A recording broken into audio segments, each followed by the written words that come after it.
চাকরির জন্য যারা রিটেন পরীক্ষা দিবেন তাদের জন্য আজকে এই কোশ্চেনটি বিগত বছরে বিভিন্ন পরীক্ষার মধ্যে এই কোশ্চেনটি অনেকবার আসছে। তার জন্য অবশ্যই আপনাদেরকে এই কোশ্চেনটা শিখে রাখতে হবে। বিভিন্ন সরকারি রিটেন পরীক্ষায় আসতে পারে, তার জন্য অবশ্যই আপনাদেরকে শিখে রাখতে হবে। একজন ব্যক্তির 4 দিনের আয় গড়ে 500 টাকা, মোট আয় কত?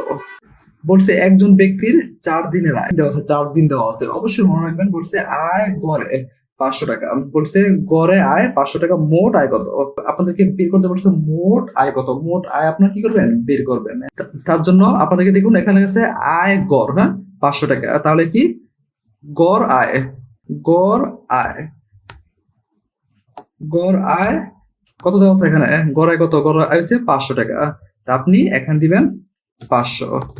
দেখুন আমি এখানে 500 দিয়েছি। দেখুন এখানে একজন ব্যক্তির 4 দিন, এখানে কয়দিন দেওয়া আছে? হচ্ছে মোট দিন কদিন? মোট দিন হচ্ছে 4 দিন। অবশ্যই মোট দিন হচ্ছে কত? 4 দিন। মোট দিন হচ্ছে 4, এটা হচ্ছে 4।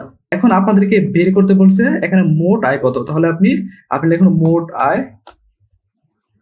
দেখুন মোট আয়,